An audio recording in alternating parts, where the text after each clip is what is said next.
बलांगीर रे उपमुख्यमंत्री कनकवर्धन सिंहदेव राजस्व मंत्री सुरेश पुजारी समीक्षा बैठक में जिलार विभिन्न उन्नयनमूलक प्रकल्प संपर्क में आलोचना करा। रेलपथ विस्तार में राजस्व विभाग भूमिका उपर पुंखानुपुंख आलोचना करा। जल जमी जंगल आईन अधीन गरीब भूमिहीन को जमीपट्टा प्रदान पर व्यवस्था करने को जिला प्रशासन को निर्देश दी जाता राजस्व मंत्री। बैठक में सांसद संगीता सिंहदेव, राज्यसभा सांसद निरंजन बिशी, जिलापाल अन्य अधिकारी उपस्थित थे।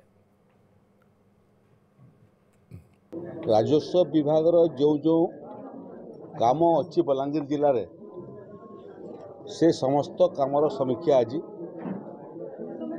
बलांगीर रे अनुष्ठित है।